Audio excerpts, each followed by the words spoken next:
I know you've got a few things on your mind. Well, yes. So I assume you were being sarcastic when you said that I know none of you have Of questions. course, yes. Sarcasm is my favorite thing. So anyway, I do have a couple of questions. Sure. So I'll keep them brief. On the visa policy, specifically as it relates to China and the Chinese students. The statement that came out last night was, it wasn't very specific, shall we say, about what affiliations with the Chinese Communist Party and what critical areas of study would be applicants for visas under those would be, would be subjected to more scrutiny. So I'm wondering if there is an answer to what is the actual, Chinese Communist Party affiliation that would make you ineligible for a visa, or what are examples of the critical areas in which will be subject to. Well, since starting here at the State Department in January, I've been impressed with a number of things, most everything, but also learning about the nature of the visas, and I've said here regularly, many people watching around the world might not know, is that we don't give details about what our methods are regarding visas. Of course, everyone is vetted. I think if you've gone through the process, it's about filing for a visa, and then you have to have a meeting. And you do it in your home country, your consulate, your embassy, and that's the process. So there is a vetting, there always has been. What we don't discuss, again, because of privacy issues, but also because it's different for each person, that there are a series of dynamics that can be applied, questions that can be asked, issues looked at, and we use every tool that we have to vet and to make sure we know who's coming in. In this particular case, the United States is putting America first by beginning to revoke visas of Chinese students as warranted, including those with connections to the Chinese Communist Party, as you mentioned, Matt, or studying in critical fields, and enhancing scrutiny of visas for all Chinese nationals, including Hong Kong passport holders. I will not be getting into the details, not only of what the details are regarding the scrutiny and the methods regarding the visa itself, but also when it comes to critical fields. I was rather pleased, having seen very often announcements that don't really give any information, and there's reasons for that, for national security, because there's negotiations, it's diplomatic, et cetera, or giving away the nature of how we choose to do things might give up our hand and make certain things less effective. In this case, when we think of critical fields, which is obviously a very specific phrase, we think about national security, the nature of how we keep America safe and secure and more prosperous. And it is important to have, I think, a broad base, because that could mean something different to many people. It could mean many things. And this is going to be up to the people making the decisions. And I think that that's in the framework of what we've discussed regarding the visa actions as well, when it comes to keeping America safe. The United States, I further can say here, will not tolerate the CCP's exploitation of U.S. universities or theft of U.S. research, intellectual property, or technologies to grow its military power, conduct intelligence collection, or repress voices of opposition. The Trump administration is focused on protecting our nation and our citizens by upholding our national security and public safety through our visa process, obviously very openly and transparently applied by Secretary Marco Rubio. Every visa adjudication is a national security decision. Every single one of them. Every prospective traveler to the United States undergoes interagency security vetting. Prohibiting entry to the United States by those who might pose a threat to the U.S. national security or public safety is key to protecting U.S. citizens at home.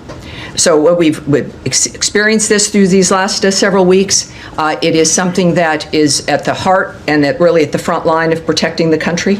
And we're taking it seriously, and we're being open about the nature of what's happening in this particular instance. So could I just ask that last bit that you just said, which was not in the statement last night, and is a little bit more specific about... about the nature of the theft of certain things. Yes, well, again, and as reporters here all, and curious people, you know the nature of what China has been doing.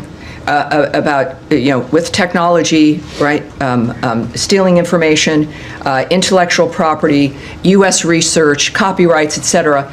This is not new or confusing, and this is one way that we certainly can try to mitigate that issue. Yes, Andrea Mitchell. One follow-up on that, and then I'm going to ask you about course. Hamas and Gaza and Israel. Certainly.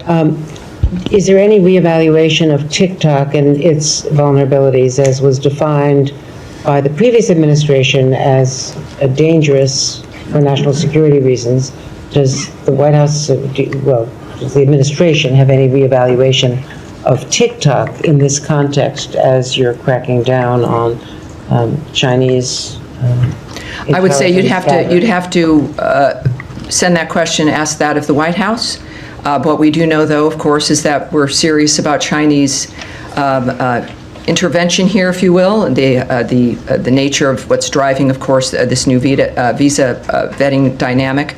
But for that specifically, I know the President has spoke on it. You'll need to ask the White House. And let me ask you about the Yes. possibility of a tentative acceptance by Israel of a ceasefire. Let me come back to you on that. I think many of you also have the visa questions, correct? Are we dealing, let's stick with visas, because there's many different issues at hand, not just this one regarding China. So European Daphne. issue as well? Yeah, we'll get to Gaza after that, yes. Thank you. There are hundreds of thousands of Chinese students currently in the U.S. What proportion does the State Department expect will face visa revocations? Oh, I can't answer that at all. I mean, one of the things we also, even if I was inclined to want to answer, is we're not going to speculate on where this would go. A lot of this clearly perhaps has not been done before as we look at this dynamic and make a determination of exactly what's been happening in this country. A great deal of what President Trump has done and what Secretary Rubio is doing is beginning to look at certain things, whether it's foreign aid, the nature of visas, how people are getting here, what's happening at the universities, the things we've seen that we don't like that have emerged from them. But I certainly would not hazard to suggest that the numbers matter. What the story is here is that the issue of being serious about safety for the country matters, and we're going to look at that at every single front. So I think it's less about numbers and more about the fact that we're keeping America safe and taking the actions that we need to do that.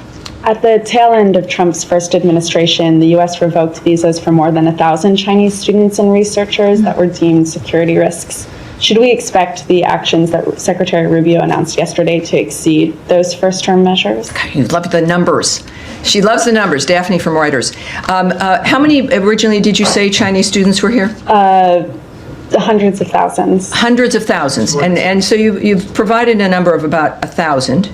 Which I'm not quite sure how that number even would have been a number that you could rely on, because Consular Affairs does not provide numbers. We don't discuss visas that are issued, visas that are removed, things that are revoked. Those are numbers that are not shared, are not provided, and I would suggest using caution if someone has given you a number like that. I have no idea what the numbers will be. What I do know is that the people who are deemed to be a threat to the country or a problem now will be vetted again or looked at seriously, and Americans will be safer. That's the story here. And then just on the visa restriction policy announced yesterday over the censoring of Americans, can you provide any specific examples of what actions prompted the U.S. to institute this policy? And when might we expect any visa restrictions to be implemented? In a case like this, you're looking at a policy that is a reflection of what the Trump administration and the American people care about, which is the idea of Americans being censored. We experienced this through COVID, the nature of our ability to be able to speak our minds.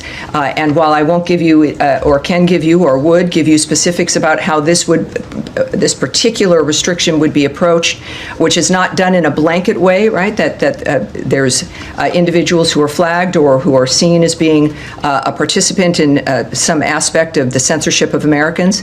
What I can say is that all of what you see emanating from the Trump administration and the State Department is a reflection of the policy of this administration and what the American people want and expect. when it comes to what their futures are going to hold. Again, on visas, hold on, please. Still on visas. Still on visas, one moment, I'll be back with you. Yes. One on the cable that went on Tuesday, it said they expected this expanded social media vetting guidance for visa applicants to go out in the coming days. Are you still tracking that timeline, and give us any Yes. guidance on what that is going to Yes, look I like? can't give you a specific timeline, but there will be more information. What I can say is that, in general, because that was an internal communication that was leaked. At the same time, we have confirmed that the details are accurate. Also, the Trump administration is focused on protecting our nation and our citizens by upholding the highest standards of national security and public safety through the visa process specifically. Every adjudication, as I noted to you, is a national security decision, and a visa, as a reminder, is not a privilege. It's a privilege, it's not a right, it's not a birthright, it's not something that you're owed, no matter where you come from. Every prospective traveler to the United States undergoes interagency security vetting, and this is important with these conversations because it seems like only certain groups are facing vetting with visas. Every single person does. So I would say that, yes, you're going to get more information, and this is, as a result, not an interminable kind of end. There is an end point, and it should be rather quick, as consulates and embassies make adjustments when it comes to how they handle Can we visas. expect the appointments to open back up immediately after that guidance goes out to posts? Well, one thing I can tell you, a few things I can say is people can still make their application, do their regular steps, but it's a two-step process, right? You apply, and then you have to get an appointment to meet with people, to talk with them. Unlike often with the passports, I mean, there's a very specific process. So right now, there might be some delay, and what I'm told to encourage people to do is to regularly check to see when those spaces open. So as opposed to, let me just say, I would not be recommending that if this was going to be weeks or months. So if you've applied for a visa and you want to, please do. Then if you're not getting an appointment, there's this online system, you continually recheck to see when those spots might open. I can't tell you immediately after some, indeterminate moment of an action, but I can tell you that it's something that would happen perhaps sooner than later. And then one more. On Harvard, my understanding is you are now reviewing all of the visas of Harvard-affiliated visa holders, not just students. Can you confirm that? And why is this broader review taking place? Do you expect it to impact medical professionals, for example, professors at the university? I hesitate only because all of this is regarding visas and the nature of our mission and the approach that we take regarding who is being scrutinized and how we're going to approach. So we're going to put that off. I think we probably will have a bit more on that next week, perhaps, but we'll put that off now. But what I can say clearly with all of the news over the last 48 hours is that the visa process is a key component of keeping the country safe. It is not targeted at certain only specific individuals. This is an overarching national security action, and we are acting quickly. Obviously, we're a nation that loves people coming here the legal way, and we want to help facilitate that, but not at our own risk. Sean. Sure. More on the visas. If you don't mind me emphasizing, as Daphne and Matt asked you, on the language, the Secretary's statement yesterday aggressively revoked visas for Chinese students, including those with connections. It's not specific. He's not saying specifically those with connections. So, I mean, there are 277,000 Chinese students in the United States. I mean, should all of them feel that they're at some risk of having their visas revoked? I think everyone who's here on a visa has to recognize, certainly is what they've seen over the last few months, that America takes their visas seriously, that vetting is not a one-time process, it's continuing, and that if things happen, if you get arrested, if there's some kind of an issue, it's probably going to be seen at some point. But I do think that with this particular dynamic, it's clear that there's an interest in making sure that those who are here from China on a visa understand that we are taking our national security seriously, and we are looking at their visas, and if everything's fine, terrific. But that will be a vetting that certainly continues and is important, clearly, to the administration. Okay, and a bit broader, I mean, you said if everything's fine, you're welcome. More broadly, all these things that are going on with the student visas, with the vetting, with the suspension for now of new appointments. I mean, is it still a priority for the administration to encourage students to come to the United States? They have other options. It's been said that Hong Kong, for example, is now saying students at Harvard, doctoral students, have a fast track to go there. Is there any concern that the U.S. is losing a competition? After all, there's $50 billion into the economy of from international. Yeah, well, people come here because this is where you start new lives, where you have every opportunity in the world. There's a reason why people come here. It's because of what the country represents. Yes, the excellence of our schools, and we want to keep it that way. We want parents who send their children, whether they be from a different country or America, to an American university, that they can recognize their child when that child returns home. And that child actually has skills and an education that can improve their future, that can get them a job, that can help facilitate the dreams that they've had, as opposed to political indoctrination or the idea of just activism or a certain political framework that they move out with. This should be an education that is literally liberal.